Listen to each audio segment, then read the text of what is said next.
let's get right into it. The Nets have decided to fire Steve Nash and then very quickly, like suspiciously quickly, pivoted to hire Ime Udoka, who is still or was still under contract with the Boston Celtics. He Correct. was just suspended.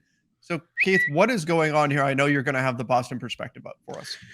Yeah. So, yeah, I mean, you hit it, on the nose there. It's firing Steve Nash, or did they? Because then minutes later, it was like a mutual parting of the Right. ways, which we all know how that goes. There It's are never mutual. no mutual partings in anytime anyone goes. So, now then, yeah, Ime Udoka was let's see, I'm gonna pull up my little newsbreakers list here on Twitter.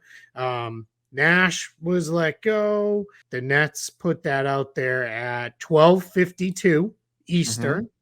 Then we had, let's see, Woj tweeted Jacques Vaughn is the acting head coach tonight, but the Nets are going to inquire with suspended Celtics coach Ime Udoka, Quinn Snyder, among others, at 1:03. So roughly, what's that, 11 minutes later. And then Shams tweeted that Udoka is expected to be a strong front runner, 1:53. So an hour later. And then Woj tweeted it would be finalized in the next 24 to 48 hours, about 10 or so minutes after that. So yeah, pretty rapid fire. I would say this all came down with Nash getting fired and then Ime Udoka, which shockingly leads me to believe maybe something was happening prior to No, Nash being fired. Maybe, quite possibly. no, come No, on. could be. This is like the coaching equivalent of free agency starting, and 1 minute later, a super complicated contract is already worked out. By the way, Yeah. little slap on the wrist for the 76ers for that. Didn't have that in my show notes Yes. for today, but 2 second-round picks. Don't think that's going to deter anyone from tampering in the future. I think that's a pretty acceptable No, cost. we'll get it. We'll get into that in We a will. little bit. But what is this? I guess let's look at the net side of this. They let go of Steve Nash. A little bit weird, like in that they won their game last night. You don't Sure. typically see a coach get let go after winning a game, but the context of that game was not great. They gave up a big lead, almost lost to a Pacers team that is supposed to be tanking, and so that's not great. Yeah. And then so you let go of Steve Nash, and I don't think Steve Nash felt too bad about that. I imagine he in some way is relieved to be out of there. And then to turn around and go and hire the Celtics head coach or former head coach, I guess. Like, what are you doing if you're the Nets, given everything that's going on with Ime Udoka? They've already got issues happening with Kyrie Irving. They've got plenty of drama there, and we'll talk about that in just a bit. Are the Nets just inviting drama, or what? I'm trying to make sense of this from their perspective, and it feels like this is just going to lead to a lot more uncomfortable press conferences for them. Yeah. I mean, that last part, that's absolutely true. They're gonna have some interesting questions to answer, right? And we're gonna hear because there were tweets that they were doing their due diligence, and 20 minutes later, it was basically tweets that this is done. So either you've been doing that due diligence for a while, or you basically said, "Yeah, it works for us. Let's hire him." Now, if we go strictly basketball, Ime Udoka is a terrific basketball coach. Sure. Proved that last year. Really got things, in a great place with the Celtics, by the end of the season. Took a little while, that's for certain, but he definitely got them, moving it, to the finals, and they could have won the championship. So that part is very simple here. I don't think anyone's going to argue that Ime Udoka is not a better basketball coach than Steve Nash. But the Nets have a lot of issues that go beyond coaching. I mean, you could have dropped prime Phil Jackson or Red Auerbach into that locker room, and I don't know that they're fixing what's going on, with that roster, with their product on the floor. They just have a lot of issues. So we'll see. I think Udoka will in time. It's not going to be. It's obviously probably not going to be tonight, but in the next, let's say weeks to come, months to come, I'm sure he'll get them in a better place, and they'll go from there. But yeah, I don't know, where that'll go with this. So the challenge though is everything off the court just is a mess, and that's something that now the Nets are going to have to feel comfortable addressing and, figuring all that stuff out.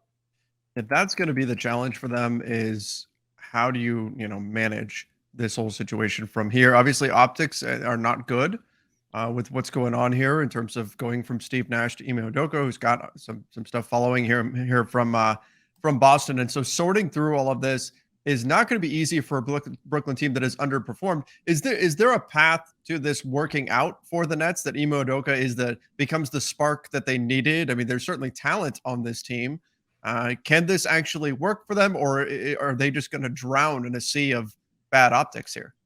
No, it can definitely work out. I mean, they've got a ton of talent on their roster. No one can deny that, right? But we struggled preseason.